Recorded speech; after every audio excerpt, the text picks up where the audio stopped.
It's 2200 hours in Banjul, and this is GRT's News, broadcasting for viewers in the Gambia and around the world. Our top stories this hour. Intensifying carbon reduction efforts, communities across the Gambia join forces with ecologists for reforestation activities, planting trees to revive depleting natural cover. The Minister for Gender, Children and Social Welfare visit flood victims currently lodged at the St. Augustine High School in Banjul. In sports, Jafai Football Academy opens the Busumbala Nawetan tournament with a 1-0 Super Cup victory over arch-rivals Black Lions. And away from home, the U.S. says it's countering Chinese aggression by stepping up trade with Taiwan as Beijing bans Taiwanese imports in retaliation for House Speaker Nancy Pelosi's visit to the island. Elsewhere, Afghan women and girls face a near total ban from public life 1 year since Kabul's US-supported government fell to the Taliban. Well, that's the top of the news and much more coming ahead with me, Rohibite. Thanks for joining us.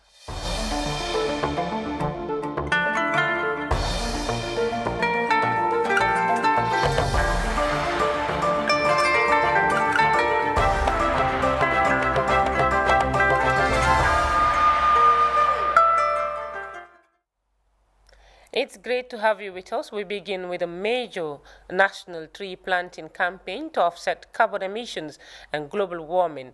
Ecological advocates are joining forces with communities in a renewed drive to mitigate the effects of climate change via reforestation. Therefore, it is inspiring communities to action amid increasing biodiversity loss. On Saturday, environmental group No Trees, No Feature planted over 1,000 varieties of trees comprising of mahogany, marina, and mangoes in Kaur Central River region. Our reporter Yusuf Bojang attended the exercise and files in this report.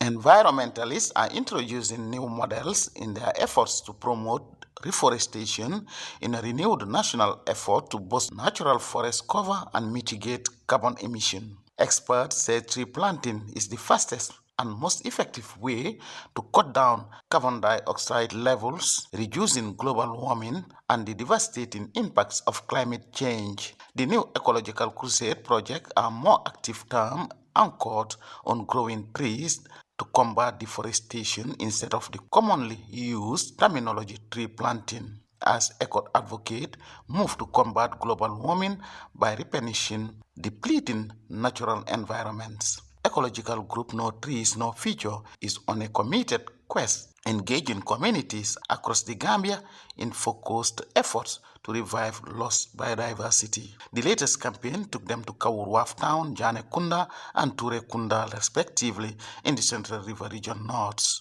where a massive replanting exercise attracted unprecedented community participation, enriching the area forest cover, boosting conservation efforts in beneficiary villages. The president of No Trees, No Future, Horeja Bob, said the initiative is meant to help restore lost forest cover and reduce the damaging effects of climate change. The objective of No Trees, No Future is to plant trees all over Gambia, make sure that our forest cover is as it should be. That's our main objective in the communities as well, plant trees, fruit trees, and trees that can give shade and be windbreakers as well. Madam Bob noted that the group has already put in place mechanisms to help maintain the sustainability of planted trees. The organization Secretary General Omar Jatta explained that the tree planting exercise is the third outreach program spearheaded by the organization since its establishment in February 2022. So our objective is to complement government efforts to make sure that we plant trees to restore trees and reforestation. We're here to plant almost 1,000 trees.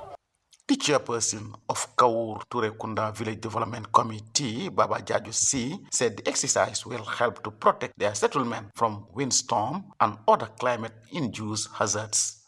This exercise is one of the most important exercises in the world because as the slogan goes, no trees, no life. Once nature has created the universe, has created trees and animals. And the life, that is the oxygen that the animals are breathing, comes from the trees. So if there is no trees in any environment, there will be no life, because you cannot survive. The Alkalulus of Kaurwaf Town, Jane Kunda and Ture Kunda, Mustafa Njai, Seni Jane, and Bunja Jaju C all hailed the organization for their foresight, saying the exercise will help in the prevention and mitigation of biodiversity loss and strengthen ecosystem services. Without trees, there cannot be any meaningful life. You see, you cannot have enough food to eat.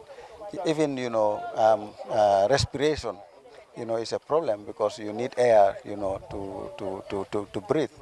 The organization also visited village gardens to get first-hand information on challenges confronting the gardeners. Progress here is hindered by inadequate water supply, garden tool, fertilizers, storage, and sanitary facilities, among others. Ecological restoration has the potential to improve air quality, reverse forest clearance, and beat desertification, while more trees in a rich natural cover are necessary to slow down biodiversity loss, enhance urban environments, and most importantly, improve human livelihoods and relations with nature. Yusfa Bojang, GRTS News.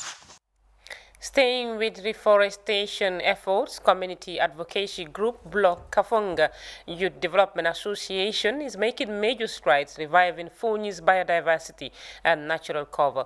On Saturday, the Bloc Kapunga Youth Development Association joined forces with multiple partners to plant rare indigenous trees, including mahogany and acacia, in a renewed effort to reforest the area's diminishing woodlands. Ibrahim Jallo has more on that. This is an annual exercise in this community. The Bloc Kaponga Youth Development Association has a vision for a green environment. Today, a massive crowd, including youth, women and children, walk into the forest on the outskirts of the community for the usual tree planting exercise, singing and dancing in joy. The president of the association, Sadio Jaju, said the idea was to restore the lost forest cover and protect the environment in the area for sustainability. This initiative was started in 2017 with the aim of restoring the lost trees. So in 2017 to date, we have planted over 18,000 trees. So today here we planted 1,500 trees with support from CGM, an export or import-export company that does export, but they've stopped it and they want to restore what have been lost. So that is why this year they have supported us with 400 trees, and we acknowledge the support of forestry department that also supported us with trees, and the Bamboo Foundation, they also supported us with bamboo. Not today, but they started it since 2018. This year also they supported us with a new variety from Ghana, and we want to acknowledge their support.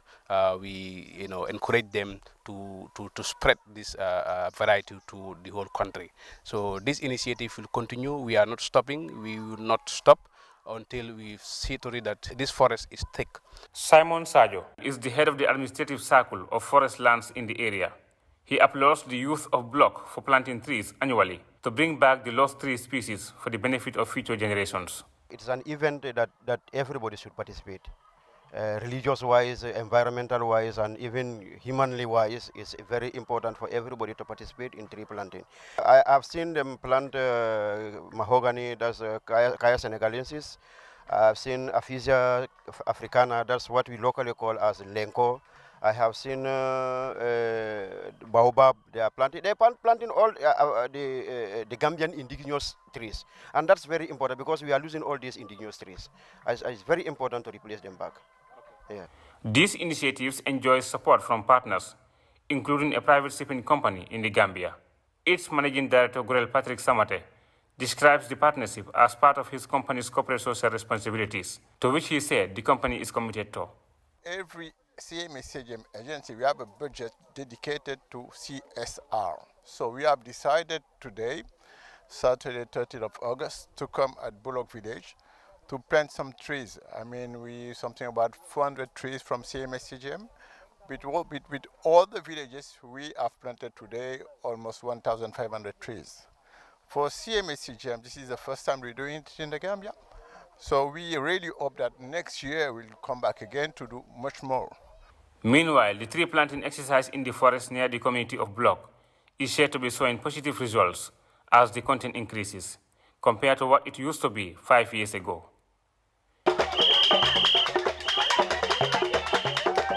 Ibrahima Diallo, GRTS News. The Minister of Gender, Children and Social Welfare on Friday visited flood victims who are currently lodged at St. Augustine Senior Secondary School in Banjul. Madam Fatou Kinte presented baby items to the victims as a show of solidarity amidst the recent heavy downpour. Benedict Sane files in this report. On arrival at the maternity ward of the country's main hospital in Banjul, Minister Kinte congratulated the mothers and their husbands for welcoming their new babies.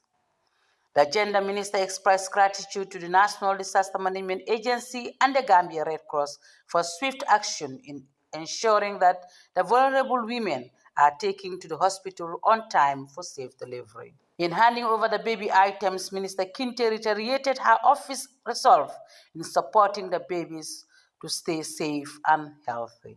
NDMA and Red Cross and the government of Gambia is doing very well in terms of giving them the required support. We visited the families and they expressed their satisfaction to what is being done for them. And we learned that 2 of the women delivered, and then we decided to bring support to those women. In any disaster situation, women and children are the most vulnerable, and this could be seen in the recent flash flood in the capital city, Banjul, a concern to the Minister of Gender, Children and Social Welfare. It is our responsibility to take care of such mothers and their babies. That's why we've come to see the babies. And the babies are in good condition, they are very healthy. The mothers are also very fine. And we presented the small things that we have, which will go a long way in giving support to the mothers as well as the babies. The Executive Director, National Disaster Management Agency, Sana Dahaba, said the situation at hand is a concern, noting that the government is committed to come to address the situation. In any disaster situation, women and children are the primary victims. So following the 30th and 31st July flood, as you are aware, some people have been hosted at St. Augustine's High School. So as a result of that, 2 women delivered a boy and a baby.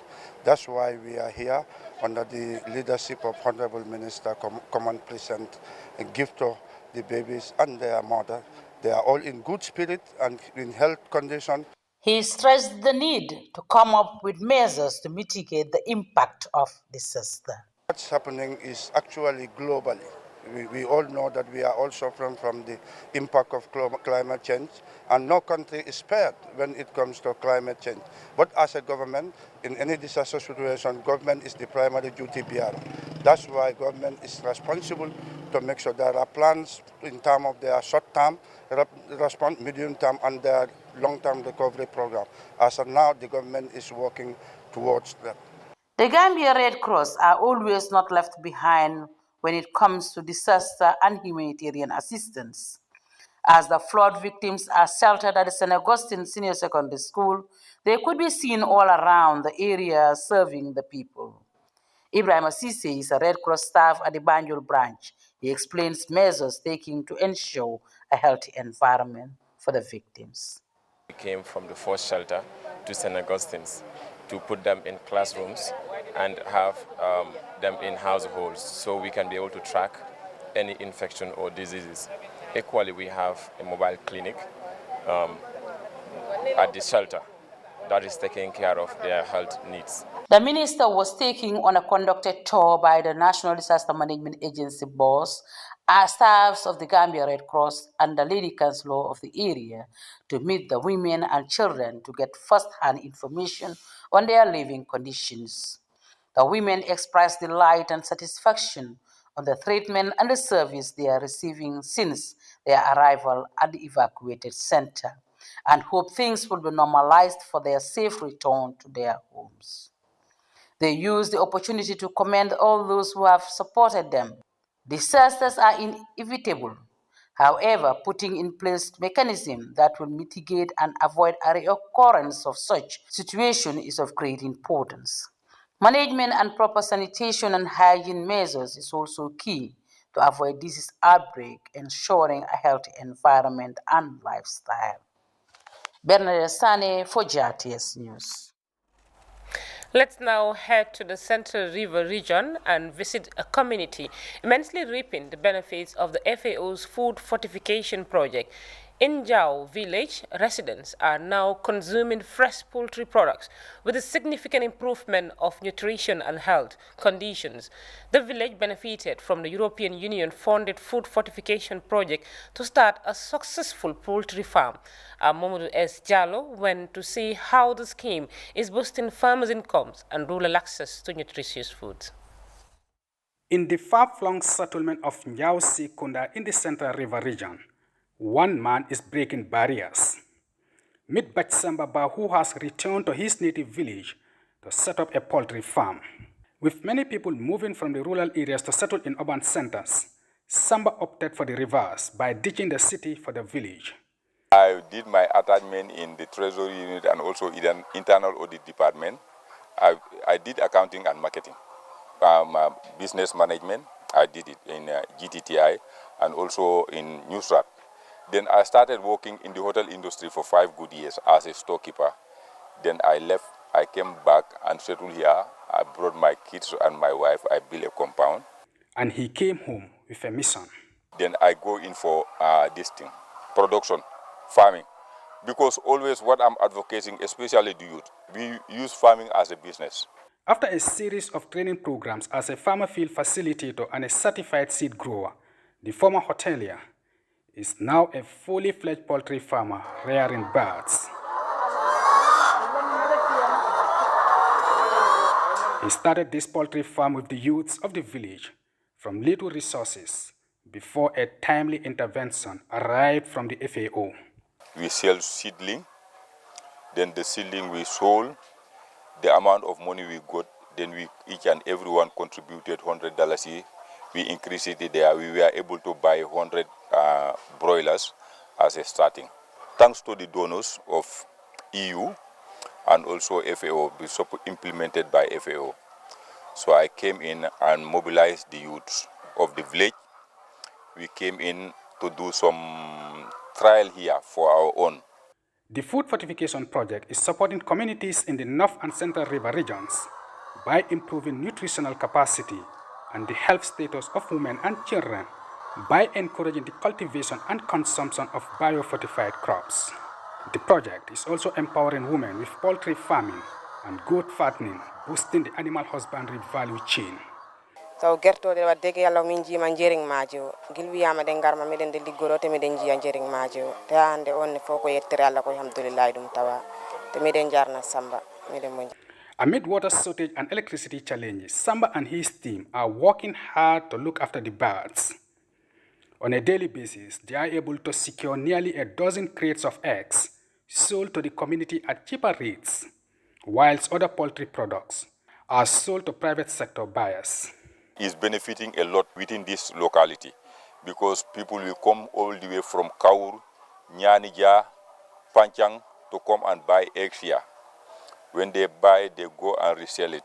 Right now, we are supporting 2 of our people here, whom you know that they will be selling these eggs in the village. Like they prepare breakfast, they sell it to the community.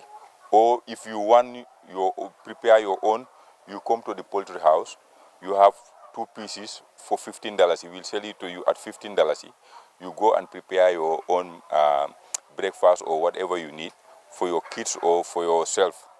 That's what we are doing here right now. The scheme is generating income and providing access to rich nutrient protein foods for women and children in these rural settlements. The money we gather here is put in the right place because everything is recorded. Then from there, every 2 weeks, we send this money to they send this money to their account. Right now, they have their account. Even on Monday, they will be sending money to their account, at least $30,000 in their account, plus what is being put in that account. The poultry farm is making life a lot better for the beneficiaries by improving their nutrition and health through the consumption of poultry products, as attested by the chief of Upper Salum district, who commended FAO and its partners for empowering the women of his area. The Njao Poultry Farm is a success story for the food fortification project, but as the EU-funded project phases out in a few months, the challenge now lies on Samba and his community to expand and sustain the poultry farm. Mohamed Jalo, GRS News.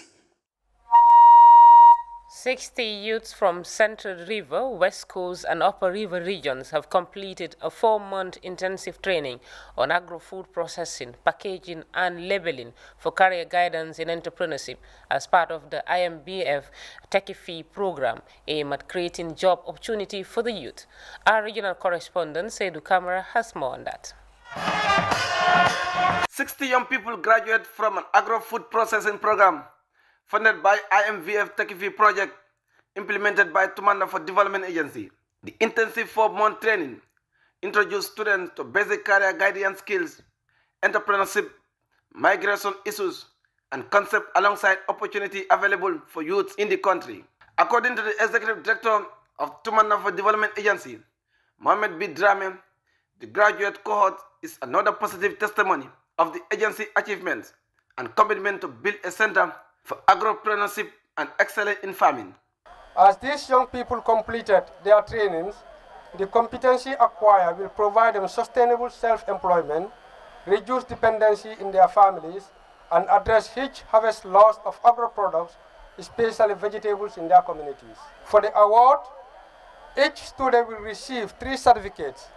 These are certificate of attendance for the training, statement of results, and certificate for attending entrepreneurship and career guidance training. The governor of the region, who was the guest speaker of the event, commended TAT and their partners for delivering life-changing skills to young people. He described them as future leaders of the Gambia. Governor Ba advised beneficiary students to effectively use the opportunity and preserve towards their objectives as entrepreneurs. You cannot succeed in business or you cannot succeed in anything that you're doing if you are not courageous and bold enough to take a decision. And the decision that you're taking might be risky.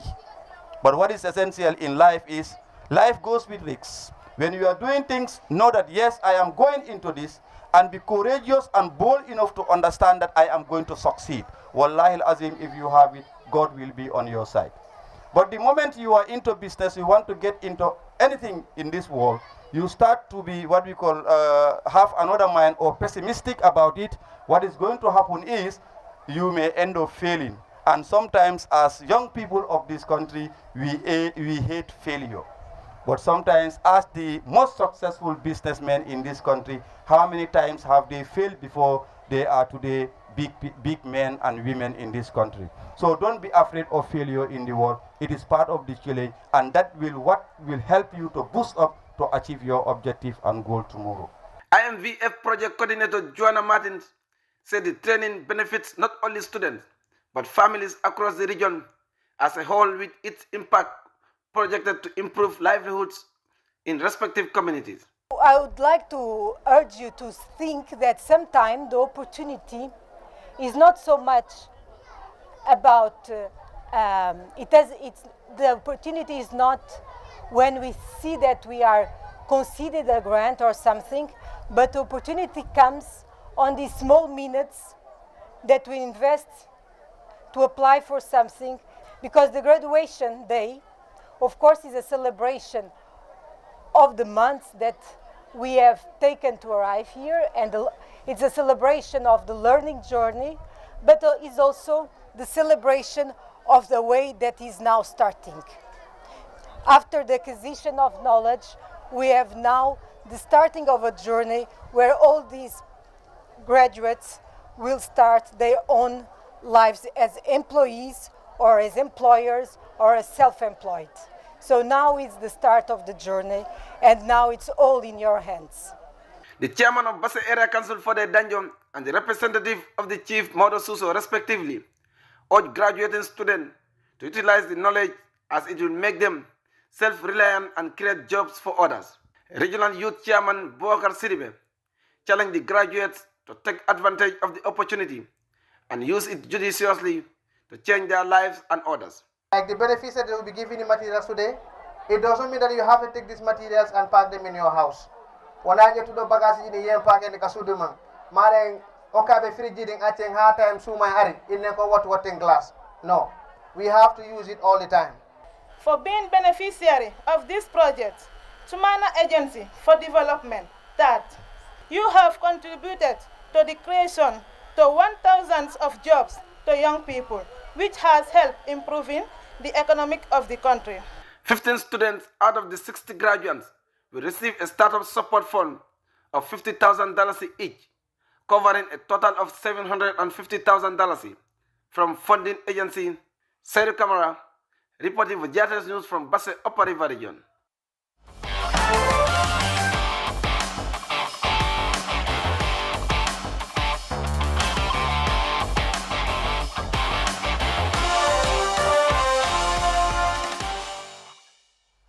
Well, time now for sports and to Kombo Busumbala, where the 2022 Nawatan season roll out to an exciting start with the Super Cup clash between Jafai Football Academy and arch-rivals Black Lions. The tie that attracted scores of spectators within the community ended in delight for Jafai, who condemned the Black Lions to a 1-0 defeat to begin their campaign on a positive note. Famara Baji witnessed that Super Cup final and he tells us more. A moment that always brings together football spectators is back in Busumbala as the Summer Football Championship gets underway with the traditional season opener clash between cup winners. This Super Cup clash was between defending league champions Jafai Football Academy and Black Lions Football Academy in Navy Blue sides. A tie between two football academies was expected to be an exciting one, and this clash proved just that, even though the approach was slow in the initial proceedings. The game could have burst into life after 16 minutes, when Jafai's Mohamed Yabo missed what was a good opportunity. But 3 minutes later, Jafai made amends for that error, as Lamin Fofana opened from close range to send their supporters into celebrations. Another blow nearly hit Black Lions in the 31st minute, as Jafai Susman Maron squandered what many thought was going to be a goal from point blank. Black Lions were largely involved in meaningless runs and defensive duties in most part of the first half, as all the threats were coming from Jafai, who went into the interval with a 1-0 lead.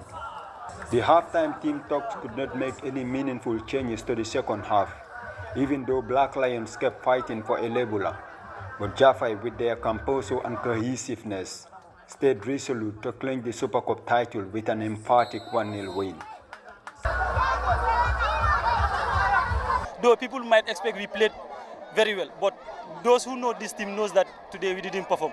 But Alhamdulillah, the boys were able to use their experience and win the game, even without performing. Na player dal, ngamin expect ito, you know, a man na wodi, but Jafai dolke win na best results kake drolet ni nibe player na best results he can win maybe penalties. Organizers promised to successfully stage another competition as they entered into another footballing season. I think they should expect an exceptional tournament because the committee we are working towards making football more endearing to the fans because we know Busumbala is I can say fanatic. We have a lot of football fanatics in Busumbala. So organizing tournaments demands high expectation and my team are ready to give them the best about football. This was a positive start for Jafai, who will be hoping to defend their title if possible.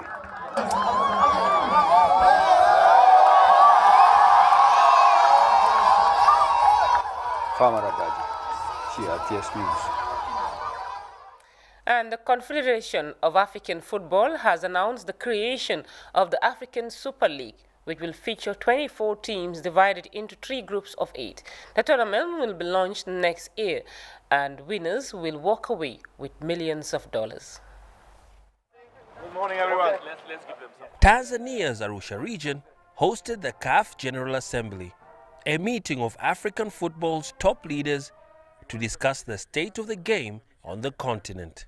The biggest item on the agenda this year was the launch of the CAF Africa Super League, a tournament that will include 24 teams and offer 100 million in prize money, with 11.6 million for the winner. The head of African football believes it will merge the talent, passion and opportunity for football on the continent. In every country in Africa, there are Sadio Manes, there are Mo Salahs, and we want the African Football League to unearth some of this special talent. The idea for the league was first suggested by FIFA President Gianni Infantino back in 2020. Unlike a similar attempt in Europe last year, this league has not been met with as much resistance. It's huge. It's very exciting. It's important. It is a great football project. We need to, bring club football to the next level. And in order to bring it to the next level, you need to be innovative. You need to be brave. The CAF president said, if done well, the Africa Super League promises sponsorship and revenue returns never before reached in African football history. He says that money will be put back into the game, as well as support women's football and youth programs. The 54 million that will come from the African Super League goes back to all of the nations. We have to develop football in every single one of the African nations.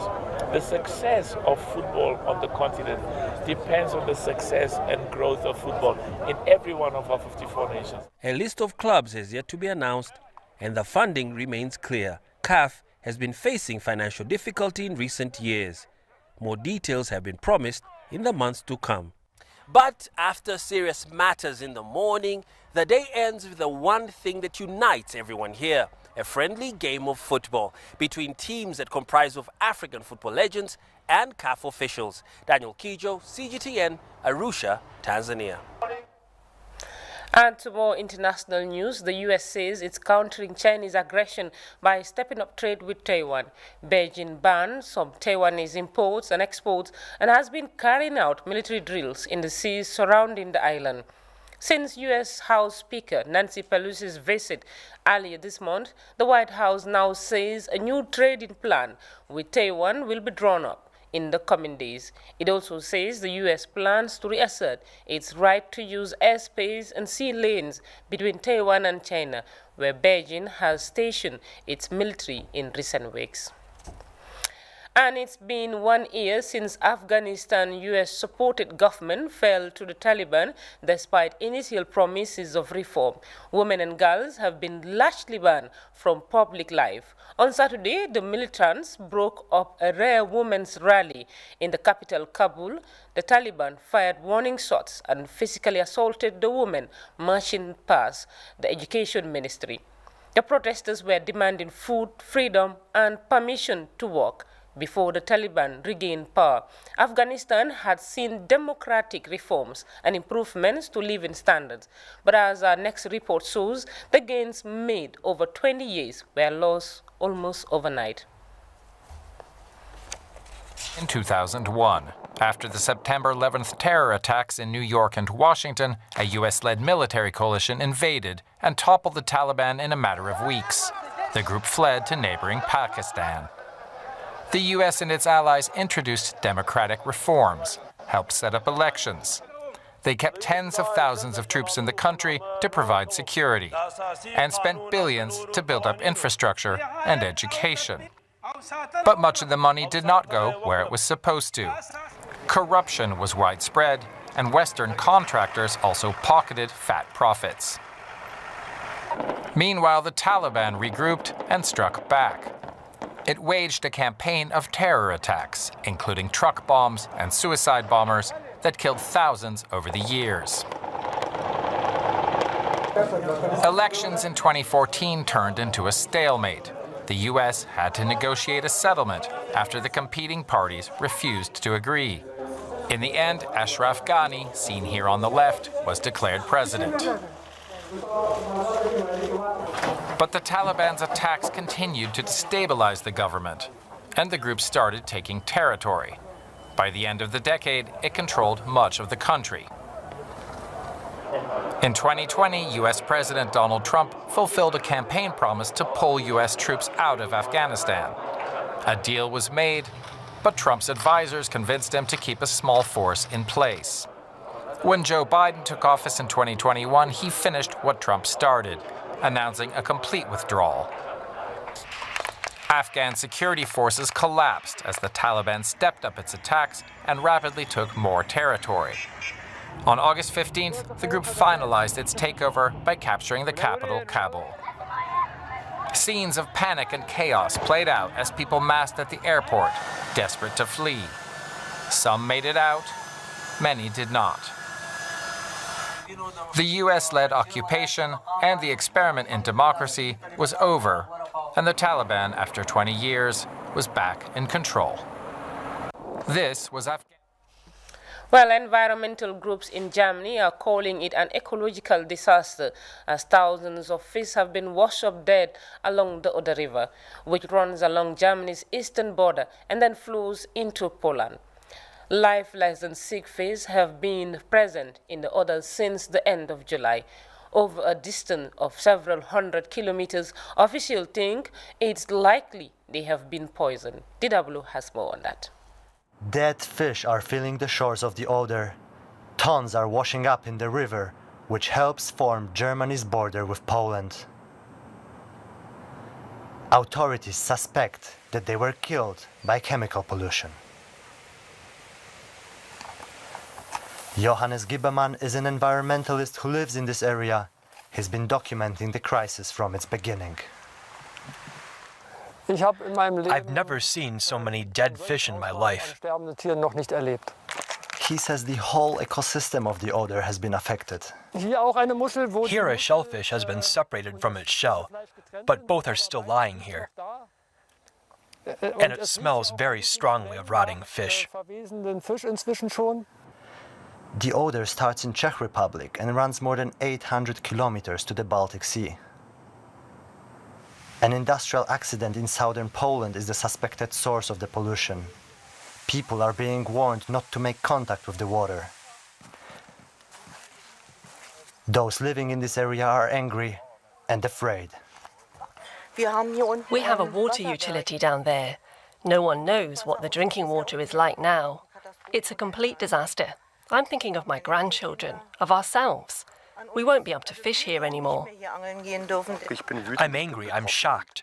The River Oder is part of our home, and now it's ruined, probably for the next few years. That just makes me incredibly sad. Local municipalities say they weren't warned by German federal or Polish authorities.